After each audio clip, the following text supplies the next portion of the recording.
నమస్తే రమ్మగారు. నమస్తే జయ. రమ్మగారు, ఏదైనా మంచి స్టోరీ చెప్పండి.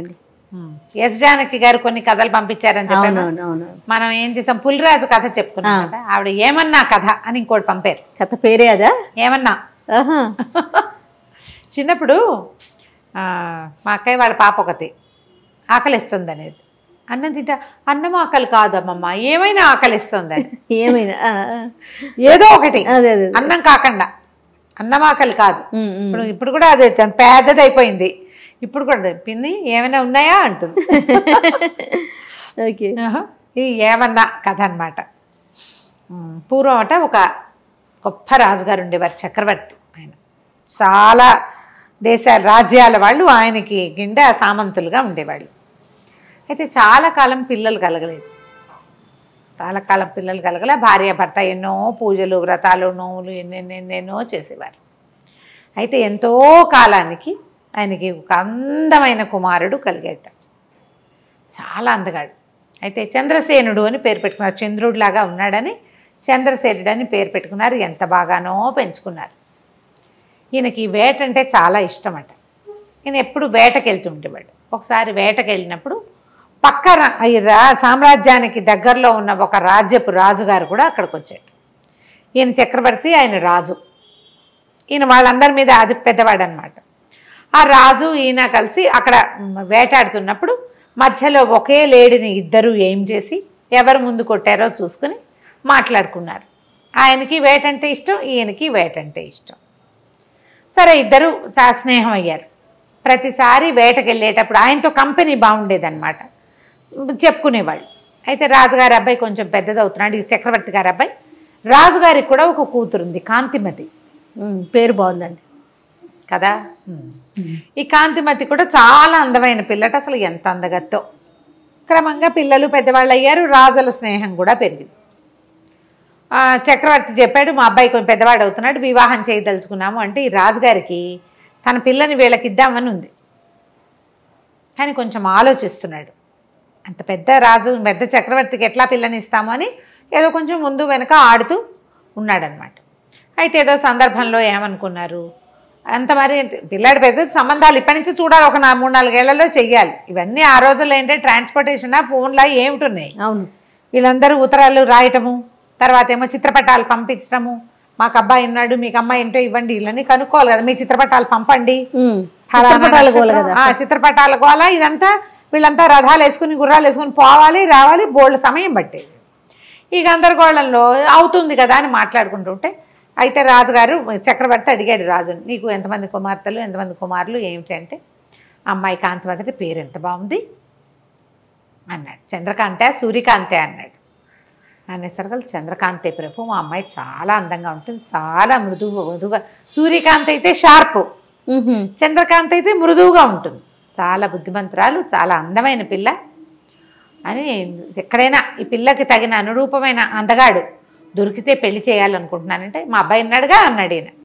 కానీ ఈయన మొహమాట పడి, కాదండి, ఒక ఊహ వచ్చింది కానీ నేను మిమ్మల్ని అడగడానికి భయపడ్డానంటే, అలా ఏం లేదు, మన ఇద్దరం స్నేహితులు, మేము ఎక్కడి నుంచైనా పిల్లని తెచ్చుకోవాల్సిందే, మన పిల్లలకి పెళ్లి చేద్దాం అనుకున్నారు.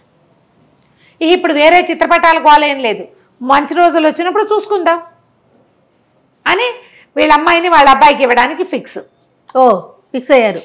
అయిపోయారు వీళ్ళిద్దరు. తర్వాత ఏమైంది, కొన్ని రోజులు గడిచేసరికి ఈ పిల్లాడికి ఒక 15-16 సంవత్సరాలు వచ్చినాయి. వాడు ఒకరోజు వేటకెళ్ళాడు. వెళ్తే ఈ రాజుగారి అమ్మాయి కూడా కొంతమంది స్నేహితురాలతో కలిసి అడవిలో వనవిహారానికి వచ్చింది. ఈ అబ్బాయి అమ్మాయి కలుసుకున్నారు. చంద్రసేనుడు కాంతిమతి కలుసుకున్నారు. కలుసుకోవటం మొదలుపెట్టారు. ఈ పిల్లాడికి ఒక 15-16 సంవత్సరాలు, ఆ పిల్లకు 14 ఏళ్ళు. దగ్గర వాళ్ళు, దగ్గర ఏజో 2-3 ఏళ్ళు తేడా ఉంది. ఆ వయసు పిల్లలకి సహజంగా అట్రాక్షన్ ఉంటుంది, ఫ్రెండ్షిప్ కుదిరింది. వీళ్ళిద్దరూ మాట్లాడుకుంటూ ఉండేవాళ్ళు, ప్రతిసారి ఉత్తరాలు రాసుకునేవాళ్ళు, ఈ అడవిలో కలుసుకునేవాళ్ళు. ఇతను ఈ పిల్లని పెళ్లి చేసుకోవడానికి నిశ్చయించుకున్నాడు. ఒక 2-3 సంవత్సరాలు గడిచేశారు కళ్ళు.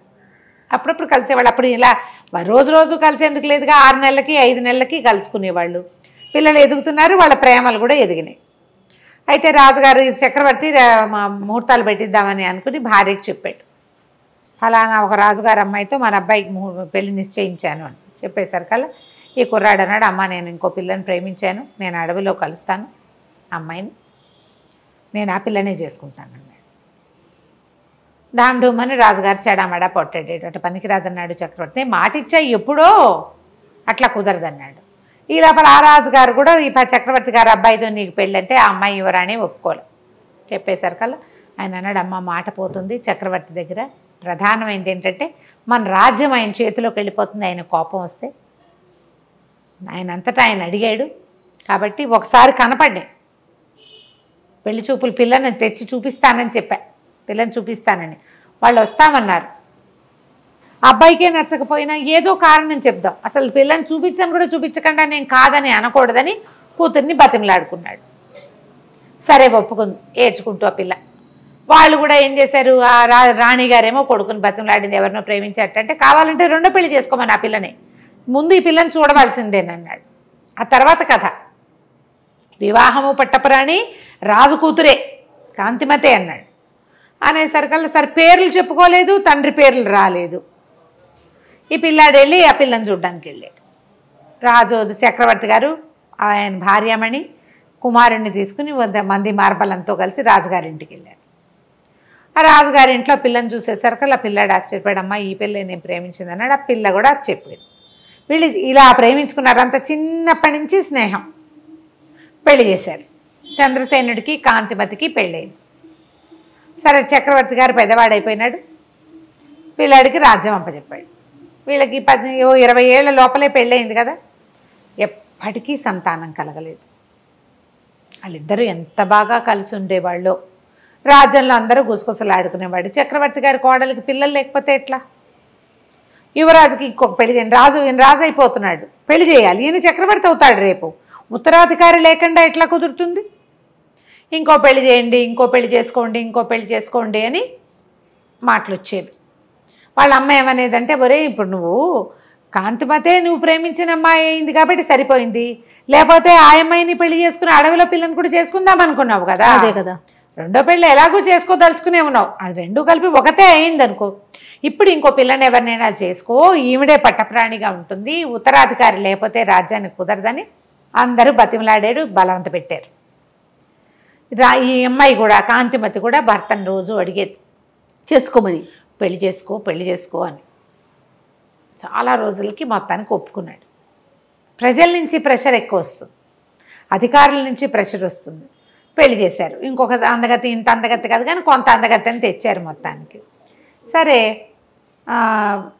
రెండో రాణి కూడా బాగానే ఉండేది. పెద్ద రాణి ఏంటంటే పాపం రేపు ఉత్తరాధికారిని కనడానికి వచ్చిన పిల్లని ముద్దుగా చూసుకునేది. అమ్మాయి చంద్రకాంతిమతి కదా, అంటే మంచి స్వభావం కలిగేది. అయితే కొన్నాళ్ళకి చిన్నరాణికి ఏమనిపించడం మొదలెట్టిందంటే, ఊరికే నేను ఒక పిల్లలుగానే మెషిన్ లాగా నన్ను తెచ్చారు, ఇంపార్టెన్స్ అంతా ఆవిడికే, ఈయన ప్రేమంతా ఆవిడికి, ఆయన ఏదో శాస్త్రానికి నాతో గడుపుతున్నాడు అంతే. ఒక మంటగా ఉండేది. ఏమనేది, ఆమె పెద్దరాణి ఆవిడ పద్ధతులు ఎవరికి తెలీదు, అంతా ఆవిడ ఇష్ట ప్రకారం జరగాలంటుంది అని కొంచెం పుల్ల విరుపుగా మాట్లాడేది. క్రమంగా నా మీద కుట్ర చేస్తోందని చెప్పడం మొదలుపెట్టాడు. కుట్ర ఎందుకు చేస్తుంది, నిన్ను చేసుకోమని ఆవిడే చెప్పింది అనేవాడు రాజు, కేకలేసేవాడు. అయితే ఒకసారి ఏమైంది, చిన్నరాణి గారి దాసి పెద్దరాణి గారి మందిరంలో ఆవిడ మంత్రితోటి ఏదో మాట్లాడుతున్నది కనపడి చూసింది. చూసి అమ్మ మంత్రి గారు రాణిగారు మాట్లాడుకుంటున్నారు అని చెప్పింది. అది మామూలు మాటే. వెంటనే చిన్నరాణికి ఏం తట్టింది, మంత్రి రాణి కలిసి గూడు పుఠానీ చేస్తున్నట్టుగా చూపించచ్చు, క్రియేట్ చేయొచ్చు. ఏమని చెప్పేది, అంతకుముందు నాకు ఇవాళ వాంతులు అయిపోయినాయి, నెలదప్పేసాను అనుకున్నారు, కాదు నాకు ఆహారంలో ఫుడ్ పాయిజనింగ్ అయింది అని చెప్పేది రాజుకి. ఇవాళ ఒంట్లో బాగోలేదు, ఫుడ్ పాయిజనింగ్ అయింది, ఇవాళ నేను పెట్టుకునే పువ్వుల దండల్లో ఏదో చల్లారు, నాకు తుమ్ములు వచ్చేసినాయి, నన్ను చంపడానికి, నన్ను ఇబ్బంది పెట్టడానికి, నేను పిల్లల్ని కానీ ఇవ్వకుండా చేయటానికి చూస్తున్నారు, అట్లా చెప్పేది. ఆయన ఒప్పుకునేవాడు కాదు. ఈ మంత్రి రాణి మాట్లాడుకుంటున్నారు కదా, ఈ మాట చెప్పేసరికల్లా ఈవిడేమంది, రాజుకు చెప్పింది, నువ్వేమో నేను చెప్తే నువ్వు వినవు, రాణిగారు మంత్రి గారితోటి మంత్రాంగం చేస్తుంది, నన్ను చంపటానికి ఏమో మందులు తెప్పించేందుకు ప్రయత్నం చేస్తాం. అయ్యో, మంత్రి కూడా కలిసిపోయాడు. అనేసరికల్లా రాజుకు అర్థం కాల, అంత పని చేస్తుందా నా రాణి, అట్లాంటిది కాదంటే కొండు మండిపోతుంది, నారాయణి నారాయణి అంటాడని, కావాలంటే కనుక్కో నువ్వు మంత్రి వచ్చాడో లేదో కనుక్కో. అప్పటికి ఒక 20-30 సార్లు విన్నాడేమో. ఆల్రెడీ కొంచెం కలుషితం అయింది లోపల కొద్దిగా. ఏమైంది, ద్వారపాలకుల్ని ఇవాళ ఎవరెవరు వచ్చారు అని కనుక్కుంటే మంత్రి గారు వచ్చారు. ఎంతసేపు ఉన్నారు? అరగంట సేపు ఉన్నారు. ఎవరితో మాట్లాడారు? రాణితోటి మాట్లాడారు. వెంటనే ఆయనకి ఏమనిపించిందంటే విషం తెప్పిస్తోంది. నిజానికి అక్కడ ఏం జరిగింది, చిన్నరాణి పుట్టినరోజు వస్తోంది, ప్రత్యేకంగా అలంకారాలు చేయించండి, ఆవిడకి చీరలు నగలు తెప్పించండి కొత్తవి బయట నుంచి అని చెప్పింది. అప్పుడు కోశాధికారికి కబురు వెళ్ళింది. చిన్నరాణి గారి పనుపున మంత్రి గారు ఏమైనా డబ్బు తెప్పించుకున్నారా అని. డబ్బు తెప్పించుకున్నారు. ఆయన తెప్పించుకున్నది బట్టలకి నగలకి వాటికి. అది తెలియదు. అది తెలియదుగా డబ్బు వెళ్ళిందన్నమాట మాత్రమే బయటపడింది. పడంగానే ఇక ఇంకేముంది, రాజుగారికి విపరీతమైన కోపం వచ్చింది. నువ్వే పెళ్లి చేసుకోమన్నావు, ఉత్తరాధికారి కోసం పెళ్లి చేసుకుంటే ఆ అమ్మాయిని తెచ్చిన అమ్మాయిని ఏమైనా చేసేస్తే వెంటనే రాణికి అంతఃపురం నుంచి బహిష్కారం వచ్చేసింది. అయ్యో. మంత్రి గారిని పిలిచాడు. మంత్రికి ఏ మాట చెప్పే అవకాశం ఇవ్వాలి. అది కాదండి అని చెప్పబోయినా వినలేదు. నీ మీద గౌరవంతో ఇంతకాలం నువ్వు చేసిన సేవ వల్ల నేను నిన్ను వదిలేస్తున్నా, చంపకుండా. మళ్ళీ నువ్వు రాజభవనం గుమ్మం ఎక్కద్దు. ఈ మంత్రి గారికి దూరంగా ఒక పల్లెటూరులో ఆయన కుటుంబం ఉంది. ఆయన వస్తూ పోతూ ఉంటాడు ఇక్కడికి. మీ ఊరు వెళ్ళిపో, నువ్వు మళ్ళీ రాజధానిలోకి రావద్దు. నువ్వు ఆవిడకి లోబడిపోయావని నాకు అర్థమైపోయిందంటే అది కాదండి అని చెప్పపోతాడు. ఇక వినడు రాజు.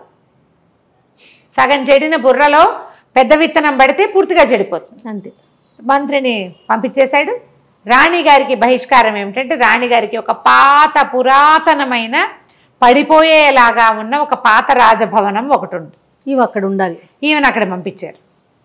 పాతది, పడిపోయేందుకు శిథిలావస్థలో ఉంది. ఎవ్వరూ సహాయం లేరు. ఒకడు ఒక నత్తి నంగిగా ఉండే ఒక కుర్రవాడిని ఆవిడకి పని మనిషిగా ఇచ్చారు. అంతే. ఆ కుర్రాడి సాయంతో నువ్వు అక్కడ ఉండు, నీకు ఇక అంతఃపురం ప్రవేశం లేదు. ఊరికే ఊహే జరిగింది కానీ క్రియ జరగలేదు. కాబట్టి క్రియ ఏదైనా జరుగుంటే చంపేసేవాడు. చిన్నరాణి పదే పదే చెప్పింది క్రియ కూడా జరిగిందని. ఆయన నమ్మల. నాకు తెలిసిందేమిటి ఇదే కాబట్టి నేను ఇంతే శిక్ష ఇస్తానన్నాడు. కొంచెం అంతఃపురానికి చాలా దూరంలో ఉన్న పురాతనమైన ఒక బిల్డింగ్లోకి ఆవిడని షిఫ్ట్ చేశారు. ఈ పెట్టిన కుర్రాడేమో వెర్రివాడు. రోజు అన్ని జొన్నలు వచ్చేవి వీళ్ళకి ఆహారానికి. రాణిగారికి సహాయకులు లేరు, ఏమీ లేరు, వాడు ఒకడే. అందులో పుచ్చిపోయినవి, పుచ్చుపట్టిపోయినవి, బొక్కివి అలాంటివి జొన్నలు వస్తే ఆ జొన్నలన్నీ బాగు చేసుకునేది ఆవిడ. బాగు చేసుకుంటే ఇది వారానికి ఒకసారి పంపేవాళ్ళు ఇన్ని జొన్నలు. ఆ జొన్నల్లో సగం పోయేవి. మిగిలిన సగంతో ఆవిడ ఏదైనా కాస్త అంత వండి వాడికి అంత జావా, తనకో ఇంత జావాతో బతికి ఉండేది. అయితే ఏమైంది, వీడు కొంచెం ఏంటంటే వెర్రివాడు. కానీ వాడికి ఒక రకంగా పాటలు, మ్యూజిక్ అవి పిచ్చి. మామూలుగా తెలివిగల మాటలు అవి ఏమీ లేవు, అయోమయంగా ఉంటాడు. అయితే ఏమైందంటే ఈ జొండలు తెస్తుంటే ఒక దారిలో పెద్ద సన్నాయి మేళము అవి వినపడుతున్నాయి. ఏవో ఫంక్షన్ జరుగుతుంది. ఫంక్షన్ జరుగుతుంటే వీడు ఆ డోల్ శబ్దానికి అనుగుణంగా చిందులేయటం మొదలుపెట్టాడు. చిందులేస్తుంటే సరే జనాలకు సరదాగా ఉంటుంది కదా, ఆ డోలు వాయించేవాడు ఇంకో కొంచెం సన్నాయి వాడు పీపీపీ అని ఇంకా బాగా వాయించి, డోలు వాడు ఇంకా మధ్యలో బాగా దరువు వాయించేసరికి వీడు ఎగురుతూ ఎగురుతూ డ్యాన్స్ చేస్తుంటే అందరూ ఏం చేశారు, వాడి మీద 5 పైసలు 10 పైసలు విసిరేశారు. ఆ విసిరిన డబ్బులన్నీ తీసుకొచ్చాడు. 1 రూపాయి అయింది. ఆ డబ్బులు పుచ్చుకొని రాణిగారి దగ్గరకు వచ్చాడు, కాంతిమతి దగ్గరికి. అమ్మ నేను రోడ్డు మీద నాట్యం చేశాను, పాట కూడా పాడాను, అందరూ నాకు డబ్బులు ఇచ్చారు, ఇదిగో ఇదిగో అని చూపించాడు. మరి దానికి అవి ఏం చేయాలో తెలియదు. ఆవిడంది ఏం చేసుకుంటారా నాయన డబ్బులు, ఏమన్నా కొనుక్కురా అని చెప్పింది. ఏమన్నా కొనుక్కురమ్మంది కదా. వీడు 1 రూపాయి పుచ్చుకుని కొట్లోకి వెళ్ళి ఏమన్నా ఇవ్వండి అన్నాడు. ఏమిమ్మంటావురంటే ఏమన్నా ఇవ్వండి అంటాడు. రూపాయి చూపిస్తున్నాడు. ఈ ఏమన్నా ఇవ్వండి, ఏమన్నా ఏమిటి కావాలో అడిగితే కదా. ఏమన్నా ఏమన్నా ఏమన్నా ఇదే పాట పాడాడు. కోట్లో వాళ్ళు వెర్రివేధవలా ఉన్నాడు, వీడికి తెలియదు, వాడిని తోలేసేయండి అన్నారు. తోలేస్తే ఒక ముసలమ్మ వస్తుంది అటు నుంచి. వీళ్ళ కొట్లో నుంచి తోసేసరికల్లా పోయి వీడు ఆ ముసలమ్మ మీద పడ్డాడు. పడేసరికల్లా ఆవిడంది ఎవర్రా నువ్వు అని కేకేసి లేవదీసింది. లేవదీస్తే కాదవా నా దగ్గర రూపాయి ఉంది, ఏమన్నా ఇవ్వమంటే ఇవ్వట్లేదంటే ఆవిడ పక్కపక్క నవ్వింది. ఊరిని అట్లా గుట్రా, ఆ రూపాయి ఇడితే నేనే ఏమన్నాను, నన్ను తీసుకెళ్ళు, రూపాయి ఇవ్వు, నా పేరే ఏమన్నా.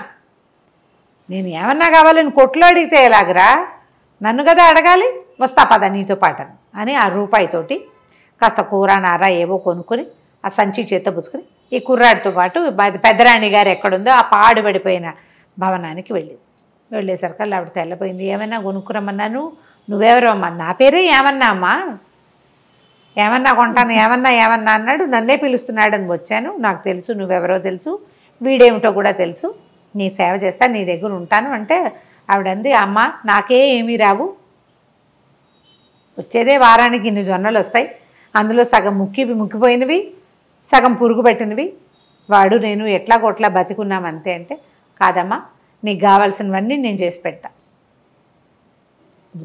రాజభవనం నుంచి జొన్నలు కాదు, బియ్యము పప్పు ఉప్పు చీరానార అన్నీ వస్తాయి, నేను వచ్చా కదా అవన్నీ వస్తాయి అంతే. ఈ ముసలమ్మ ఈ రాణిగారితో ఉండిపోయింది. ఏమన్నా అన్న ఒక ముసలావిడే రాణిగారి దగ్గర చేరింది. ఏమ్మా ఏం చేసిందంటే అక్కడి నుంచి రాజస్థానం నుంచి ఏవో వస్తువులు వచ్చేవి, రాణిగారికి బట్టలు కూడా లేవు పాపం, బట్టలు తెప్పించడం మొదలుపెట్టింది, బట్టలు వచ్చేవి, కొంచెం భోజనం వచ్చేది, శుభ్రమైంది. మరి రాణిగారికి జరిగినంత జరగకపోయినా జరిపేది. ఈ ఇల్లంతా శుభ్రం చేయించింది, ఆ బెర్రబ్బాయిని పెట్టుకుని ఆవిడతో పాటు ఉంటుండేది. ఇంతలో ఏమైంది, ఒకరోజు ఒక టంక్ వచ్చింది, చిన్నరాణి గారు గర్భవతి అయింది అని. ఈవిడేం చేసింది, ఏమన్నా రాజస్థానానికి వెళ్ళి బియ్యం తేవడానికి పప్పులు తేవడానికి వెళ్ళేది కదా, మా పెద్దరాణి గారు కూడా గర్భవతి అని చెప్పింది. రాణిగారికి నెల తప్పింది, పెద్దరాణి గారికి కూడా నెల తప్పింది. నెల తప్పింది అనేసరికల్లా అందరూ విచిత్రంగా పోయి, అదేమిటి ఆమెను విడిగా పెట్టారు కదా అని, అప్పటికే నెల తప్పింది, ఇప్పుడు పెద్ద నెలలు వచ్చినాయి అనేది. ఒకళ్ళు ఇద్దరు అటువైపు వెళ్తూ పెద్దరాణిని చూడబోయేవారు, ఈవిడ గడుపుతూ ఉన్నట్టుగా కనపడేది. ఈ ఏమన్నా ప్లానేనమాట. నెలలు నిండినాయి, యువరాణికి వాళ్ళకేమో ఆడపిల్ల పుట్టిందని ప్రచారం జరిగింది, మా రాణిగారికి మగపిల్లాడు పుట్టాడు. ఓహో, మా రాణిగారి కొడుకే రాజు అవ్వాలి రేపు, మగపిల్లాడి కోసం కదా, ఆడపిల్లకి రాజ్యం ఇస్తారా ఏమైనానా అనేది ఈవిడికి జరిగిపోతోంది. ఓ పిల్లాడు ఉన్నట్టుగా ఈవిడ ఇంట్లో ఒక ఉయ్యాల, రోజు ఏవో కేరింతలు అవి వినపడేవి. ఇది ఏమన్నా ఏం చేసింది, పిండితోటి గోధుమ పిండి నెయ్యి పోసి అంత పిల్లాడి బొమ్మ ఒకటి చేసింది. ఆ ఉయ్యాల దూరం నుంచి చూస్తే ఉయ్యాల్లో పిల్లాడు ఉన్నట్టు, లోపలికి వచ్చి రాణిని చూసే వీలు లేదు, ఉయ్యాల కనపడుతోంది, కేరింతలు వినపడతాయి, మధ్యలో ఉంగా ఉంగా అంటుంటాడు పిల్లాడు. ఈ ర్యాట్లర్ ఒకటి కదిలిపేది, ఇవి ఉంటాయి, మువ్వలు అవి ఉండేవి, అలా ఉండేది. వీళ్ళింట్లో ఒక పిల్లాడు ఉన్న సూచనే ఉండేది. రాజుగారు ఏనాడు తెలిసింది, తెలుసు, ఊరికే రాచంలో ప్రచారంలో ఉంది, పిల్లాడున్నాడు అని. అయితే ఏమైంది, క్రమంగా రోజులు గడుస్తుంటే పిల్ల పెద్దది అవుతోంది, పెళ్లి సంబంధాలు చూస్తున్నామంటే మా రాజకుమారుడికి కూడా పెళ్లి సంబంధాలు చూస్తున్నాం అనేది. ఈ అమ్మాయి పుట్టింటి వాళ్ళు ఉన్నారు కదా, ఈ మా కాంతిమతి వాళ్ళ పుట్టింటి వాళ్ళు, ఆమెకు మేనమామలు వాళ్ళు చాలామంది ఉన్నారు. ఈ ఏమన్నా పోయి ఒక వారం రోజులు ప్రయాణం చేసి వెళ్ళి కబుర్లు చేసుకొచ్చింది, ఫలానా రాజుగారి అమ్మాయిని మా రాజకుమారుడికి ఇస్తున్నారని ప్రచారం మొదలుపెట్టింది. అసలు లేని దానికే రాణి గారిని మళ్ళీ వెనక్కి చేర్చాలి, అది పాయింట్. అయితే ఈ కథ నడుస్తుంటే చిన్నపిల్ల యువరాణికి కూడా పెళ్లి సంబంధాలు చూస్తున్నారని ఆ రాజకుమారుడు ఈ రాజకుమారుడు ఉత్తరాలు వస్తున్నాయని చెప్పుకున్నారు. అసలు మా రాజకుమారుడికి పెళ్ళే కుదిర్చేశామని చెప్పింది. రాజకుమారుడికి 15 ఏళ్ళు ఉన్నాయి, యువరాణికి కూడా 15 ఏళ్ళు ఉన్నాయి కదా, 15 ఏళ్ళ ఆడపిల్లలకి మగపిల్లలకి కూడా పెళ్ళిళ్ళు చేసేవాళ్ళు. సరే పెళ్లి సంబంధం కుదిరిందని మేము రాజకుమారుడు తరలి వెళ్తున్నాడు పెళ్ళికని ఊరంతా ప్రచారం చేసింది. ఒక పెద్ద పల్లకి మాట్లాడి, మామూలుగా ఉయ్యాల్లో పిల్లాడు ఎంత, ఇంత పిల్లాడి బొమ్మ, ఈ పల్లకీలో ఒక పడుకున్న షేపులో ఒక రాజకుమారుడి బొమ్మ, మట్టి బొమ్మ, పిండి బొమ్మ తయారు చేయించింది. గోధుమ పిండి బాగా నెయ్యి పోసి కొంచెం బెల్లం కలిపి ఇంత బొమ్మ, పల్లకిలో ఒక మనిషి ఉన్నట్టు, దూరం నుంచి చూస్తే మనిషి ఉన్నట్టు కనపడాలి కదా. సరే పల్లకి తీసుకెళ్తున్నారు, మన పట్టప్రాణి గారు ఇక్కడే ఉంది కాంతిమతి, పిల్లని తీసుకెళ్తున్నారు, పెళ్ళికి తీసుకెళ్తున్నాం తరలి వెళ్తున్నామని ప్రచారం చేస్తుంది. అయితే ఏమైందట, ఆ ఊళ్ళో ఒక గంగానమ్మ గుడి ఒకటి ఉంది. ఆ గంగానమ్మకి పిండి నైవేద్యం పెడతారు, గోధుమ పిండిలో నెయ్యేసి అదే చలివిడి నైవేద్యం పెడతారనమాట. అయితే ఏమైంది, ఆ పూట వీళ్ళు పల్లకితో వెళ్తుంటే రాజకుమారుడు పెళ్ళికి తరలివెళ్తున్నాడు అని చెప్పుకున్నారు. ఆ రాజకుమారుని కంటితో చూసిన వాడు ఎవడూ లేడు, అందులో ప్రవేశం లేదు కదా అంతఃపురంలో. ఇప్పుడు ఆవిడనే ఒక పాడుపడిపోయిన ఇంట్లో ఉంచారు, అందులో ప్రజలు ఎవరు వెళ్ళడానికి వీలు లేదు, ఆవిడకి బహిష్కారం ఉంది. ఈ ఏమన్నా ఒకటే లోపలికి బయటికి తిరుగుతూ ఉండేది. అయితే ఏమైంది, ఈ గంగానమ్మ గుడి దాకా వచ్చాక బోయిలు మోసి మోసి భుజాలు నొప్పులు పుడుతున్నాయమ్మా, చెద్దన్నం తెచ్చుకున్నాం తింటాం మేము ఇక్కడ కూర్చునంటే ఆ ఏమన్నా అంది, సరేలేరా పల్లకి దింపండి, మీ తిళ్ళు మీరు తినండి, మరి నేను అట్లా కొంచెం బయటకు వెళ్ళి కాస్త కాళ్ళు కడుక్కొస్తానని ఆ పల్లకి అక్కడ వదిలిపెట్టి ఏమన్నా ఏమో పక్కన ఏదో చెరువు చిన్న చెరువు వెళ్తుంటే అక్కడికి వెళ్ళి కాస్త చాలాసేపటి నుంచి ప్రయాణం చేస్తున్నారు. ఆ ఊరి మొగదలలో ఉంది గంగానమ్మ గుడి. వీళ్ళు ఊళ్ళో లోపల ఉన్నారు, అదంతా నడిచి వచ్చారు కదా. ఈ బోయిలంతా ఒక పక్కన కూర్చుని అన్నాలు తింటున్నారు. ఈ బోయి చెరువు దగ్గరికి వెళ్ళింది. ఇంతలో ఏమైంది, ఈ విగ్రహం దేంతో చేశారు, ఈ బొమ్మ గోధుమ పిండి బాగా నెయ్యి పోసి బెల్లం కలిపి. ఈ లోపలున్న గంగానమ్మకి ఆ నెయ్యి గోధుమ పిండి వాసన వచ్చింది. ఓహో, ఆహారం తెస్తున్నారని చూస్తోంది. ఎంతసేపటికి లోపలికి రాల. మామూలుగా అమ్మవారి నైవేద్యం ఎంత పెడతారు, ఇంతదే మనం చలివిడి చేస్తే గుమగుమలాడుతుంది. అంత ముద్దతో చేసిన 15 ఏళ్ల పిల్లాడి బొమ్మ ఎంత వాసన వస్తుంది. ఆమె కాస్త ఇట్లా కూర్చుని ఉంటుంది పీట మీద కూర్చుని ఆవిడ లేచి వచ్చింది. లేచి గుళ్ళోంచి బయటకు వచ్చింది. బయటకు వచ్చి వాసన పీలుస్తుంటే చూస్తే పల్లకీలో కనపడుతోంది గోధుమ పిండి ముద్ద. ఆమె అంత లోపలికి చేయి పెట్టి ఆ బొమ్మను బయటికి లాగి ముక్క విరుచుకుని కర్ర కర్ర కర్ర కర్ర తినేయటం మొదలుపెట్టింది. తినేసేసింది బొమ్మని. తినేసరికల్లా ఏదో మోత వస్తోందని ఈ చెరువు దగ్గరికి వెళ్ళి నిదానంగా నడుచుకొస్తున్న ఈ ముసలమ్మ ఏమన్నా పరిగెత్తుకుంటూ వచ్చింది. అయ్యయ్యయ్యో మా పిల్లాన్ని విరుచుకు తినేస్తున్నావని గంగానమ్మ చేయిపుచ్చుకుంది. చేయిపుచ్చుకునేసరికి కేకలు పెట్టింది, నా పిల్లాన్ని తినేసావు, నా పిల్లాన్ని నాకు ఇచ్చేయండి. అమ్మ గంగానమ్మ విదిలించుకోపోయింది. ఆమె వెంత విదిలించుకున్నా ఈ ముసలిది చెయ్యి వదిలిపెట్టలేదు. నా పిల్లాన్ని నాకు ఇచ్చే, నా పిల్లాడికి 15 ఏళ్ల లక్షణమైన పిల్లవాడు, కాబోయే పెళ్లి కొడుకు, అలంకారం చేసి తెస్తే మింగేస్తావా అమాంతావు, నా పిల్లాన్ని నాకు ఇచ్చేళ్ళు, నువ్వేం చేస్తావో నాకు తెలియదు. గంగానమ్మ వదలవే వదలవే అంటుంది. వదలవే లేదు ఏమీ లేదు. ఇప్పుడు ఏం చేసింది, కాళ్ళతో చేతులతో పట్టుకుని ఇంత శక్తుల్లో ఉన్న గంగానమ్మని గట్టిగా పట్టేసుకుంది. ఆమె తోస్తుంది, ఇది వదలదు. అక్కడి నుంచి విసుగు, ఇచ్చాను బా పిల్లాడేగా వదులు అని ఒక్క విదిలిచ్చేసింది. ఈమె పోయి మేనా దగ్గర పడింది, ఆ పల్లకి దగ్గర. గంగానమ్మ దబా దబా అడుగులు వేసుకుంటూ లోపలికి వెళ్ళిపోయింది గుళ్ళోకి. ఇంతలో ఈ మేనా దగ్గర పడింది కదా, మేనాలో ఏమిటో మేనా ఇలా కర్టెన్ పక్కకు తొలిగేసరికల్లా అక్కడ ఒక 15 ఏళ్ల పిల్లాడు పడుకుని ఉన్నాడు. బొమ్మ ఉంది మొదట, బొమ్మ ప్లేస్లో లక్షణంగా అమ్మవారు ఇచ్చిన అనుగ్రహం కదా. ఆ పిల్లాడినే విరుచుకు తిన్నాను అనుకుని పిల్లాడిని ఇచ్చేసానంది. 15 ఏళ్ల రాజకుమారుడు చక్కగా అందంగా ఉన్నాడు. చెప్పింది కదా, అందమైన పిల్లవాడు, పెళ్లి కొడుకుగా అలంకారం చేశాం. ఒక అందమైన పిల్లాడు పెళ్లి కొడుకుగా అలంకరింపబడి ఏ పడుకున్న పోజులో ఆ బొమ్మను పెట్టిందో అదే పోజులో కనపడ్డం మొదలుపెట్టి. సూపర్. ఏమో చంకలు గుద్దుకుంది. అమ్మో భగవంతుడు ఎట్లా కరుణించాడు. పెద్దరాణి బుద్ధిమంతురాలు, ఆమె ఎవ్వరికీ ద్రోహం చేయనందుకు అమ్మవారు ఇట్లా కరుణించింది. అక్కడి నుంచి ఓహం అని మోసుకుంటూ పోయారు. ఈ లోపల ఏమైంది, ఇప్పుడు ఈ అమ్మాయి ఏమన్నా ఎవరికైతే పెళ్లి కొడుకుని కుదిర్చామని చెప్పిందో ఆ రాజుగారి దగ్గర నుంచి వీళ్ళందరికీ కబుర్లు వెళ్ళినాయి, మా పిల్ల పెళ్ళి అని. వీళ్ళ పద్ధతి ఏమిటి, పిల్లాడు వెళ్ళి పెళ్లి చేసుకోడు రాజుల్లో, కత్తికి బాచకం కట్టించి పెళ్లి చేస్తారు. ఓకే, తర్వాత పిల్లని పంపుతారు. వీడు పిల్లకి ఎదురెళ్ళటానికి ఈ పెళ్లి కొడుకుని తయారు చేసి పెట్టుకున్నారు వీళ్ళు. తర్వాత కథ ఏమైనా కానీ ఇలా ఒక ప్రయత్నం చేసింది అంతే. కత్తికి బాచకం కట్టాక మాకు వద్దని కూడా అనొచ్చు. కథలో ఎక్కడో ఒక చిన్న మెలికలాగా కనపడుతుంది.